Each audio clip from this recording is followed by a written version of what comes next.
તો જય મેલડીમાં દર્શક મિત્રો, આજે આપણે મિની ઇટાળીઓ જે હોય એ પકાવવાની છે. તમે જોઈ શકો છો ઇટાળી.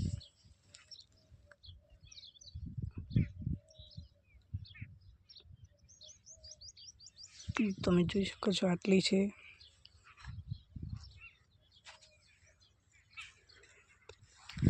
તો આ ઇટાળીઓને પકવા માટે શું શું જોઈએ તમને ખબર હોય તો કોમેન્ટ કરો, અને અમને જેટલી ખબર છે અમે એ બધું લઈને પકવા કેવી પાકે છે જોઈ લઈશું.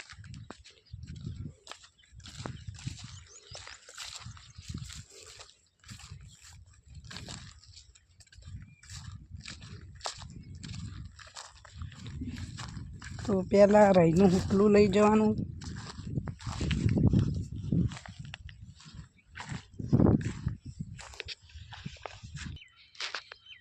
તો આપણે આમાં ઇટાળી પકવવાની છે.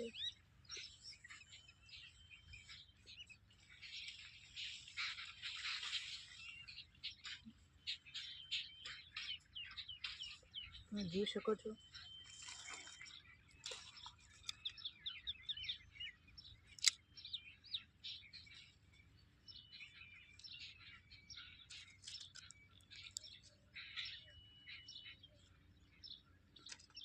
બંધ